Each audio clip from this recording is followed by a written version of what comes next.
Welcome to this explainer. Whenever we watch global events unfold on the news, it's really easy to feel like we're just watching pure chaos. But today, we're going to decode the hidden machinery driving all that action by diving into Raymond Aron's foundational treatise on international relations. Aron wasn't just some guy sitting in an ivory tower. He was an intellectual giant trying to make sense of a world that had repeatedly torn itself apart in the 20th century. So, if you've ever wondered about the underlying logic of global conflict, you are in exactly the right place. We're going to take his complex academic theories and make them incredibly accessible. Here's a quick look at our rulebook for today. We'll be moving from the historical game of nations through the shadow of war and the concept of war as a political instrument right into strategy versus diplomacy. Then we'll look at what it means to actually win, or just not lose, before finally arriving at the absolute primacy of policy in our modern era. All right, let's kick things off with Section 1, the Game of Nations. To really get what Aron is saying, we need to anchor it to an analogy he introduces right at the start of his work. So ask yourself, how exactly is global diplomacy like a game of soccer? I know, it sounds kind of crazy, but comparing international relations to a collective sport is actually a genius way to reveal the deep structural mechanics of both human cooperation and fierce competition. Think about a soccer match. You've got a super clear objective, you have strict physical boundaries marked by white lines, and most importantly, you have a referee. And that referee's whistle is absolute law, right? Step out of bounds or foul someone, and boom, there's a penalty. But international relations, that is a chaotic catch-as-catch-can arena. There are no sidelines. There are multiple autonomous players running their own completely different plays at the exact same time. And the kicker? There is no central referee to hand out red cards. In the international game, rules are broken the literal second a player realizes they can get a strategic advantage by doing so. Which brings us to Section 2, the shadow of war. This lack of a referee leads us straight to the actors, who are actually playing this high-stakes game. Aron uses a very specific term for them, the political unit. Notice he doesn't just say nation. A political unit is any group across history. Maybe it's an ancient Greek city-state, the Roman Empire, or a modern superpower that holds a monopoly on legitimate violence. They're territorially organized, and they claim the absolute right to take justice into their own hands. Because there's nobody above them to blow a whistle, they, and they alone, make the ultimate call to fight or not to fight. And Aron beautifully boils down all these interstate relations into two symbolic figures. On one side, you have the diplomat. They master the art of convincing without using force, negotiating, persuading, trading. On the other side, you have the soldier, mastering the art of constraining or completely vanquishing the opponent. But here's the thing, these aren't totally separate worlds. These dual arts of convincing and constraining operate together, constantly moving under the ever-present, looming shadow of war. So, let's dive into Section 3, War as Political Instrument. How do these political units actually decide to send the soldier into the field? Well, we simply cannot understand Armistierian without looking at this legendary, absolute mic drop of a quote from the 19th century theorist Karl von Clausewitz. War is a continuation of political commerce by other means.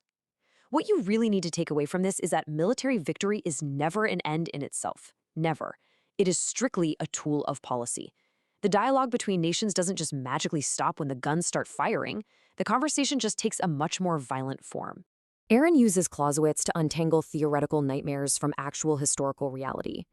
Think of absolute war as this terrifying theoretical extreme. It's an abstract, limitless escalation of violence, where the only conceivable goal is total destruction, wiping the enemy out of existence. But real war? That's what actually happens in the messy real world. Real war is constrained. It's bound by calculated risks, finite resources, and most importantly, political motives. The intellect of the government acts like a massive anchor, holding the conflict back and preventing that raw, absolute hostility from just completely taking over. That takes us to Section 4, Strategy versus Diplomacy. This anchor of policy has to coordinate two incredibly distinct actions at exactly the same time. You've got strategy, which is the conduct of military operations, and diplomacy, which handles relations with everyone else. They sound like two completely different jobs, right? But they are actually two sides of the exact same coin, both entirely subordinate to the nation's political goals. In peacetime, you're using diplomacy, but it's always backed by the subtle threat of your strategy. And in wartime, you're deploying strategy, but you're relying super heavily on diplomacy to keep your allies close and to convince neutral neighbors to stay out of the fight. This creates a really strict, non-negotiable sequence for how a rational nation has to act. Step 1, Policy has to define the overarching goal. You have to know what you want. Only then do you move to step 2, where strategy matches the military means to fit that specific goal, right alongside step 3, where diplomacy manages all the surrounding players. Just think about the disastrous consequences if a government gets this backward. If you don't define the political goal first, any military triumph you achieve is just a bloody accident. Violence, without a clear political goal, isn't victory. It's just blind destruction.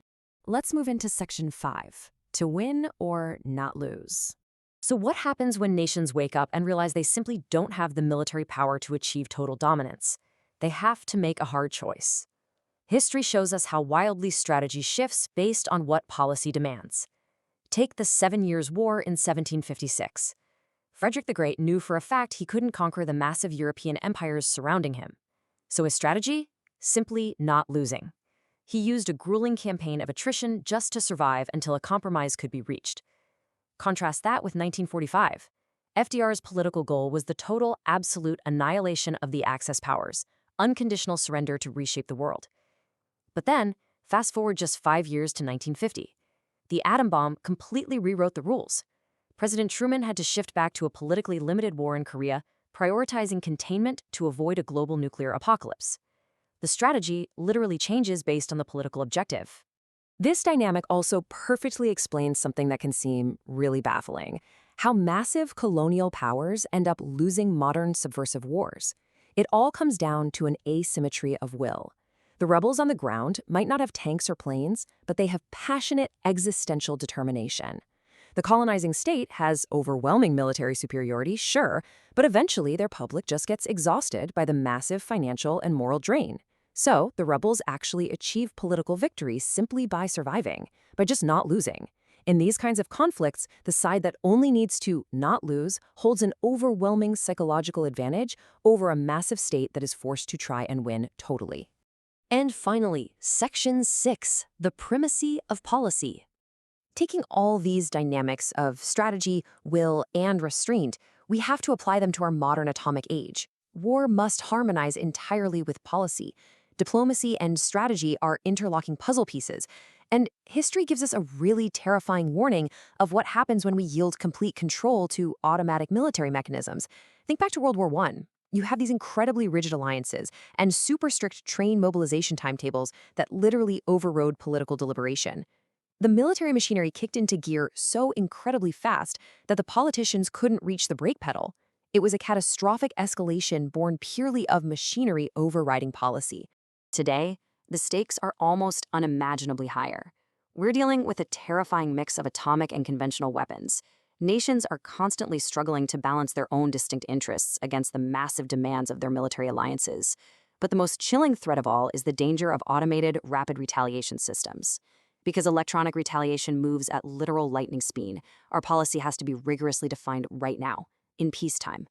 Once an atomic conflict actually starts, there is no time left to sit down in a boardroom, grab a coffee, and negotiate. The machinery just moves way too fast. So Aron leaves us with this genuinely haunting reality. If our weapons are now absolute, can our politics actually keep us from the extreme? In an atomic age where hyperbolic war threatens the survival of humanity itself, our only real defense is the primacy of policy. The rigorous, rational limits we choose to place upon our own power are literally the only things that will save us. Thank you so much for joining me on this deep dive into the hidden rules of international relations. I hope this explainer has helped you grasp these vital concepts. Keep asking the big questions and keep learning.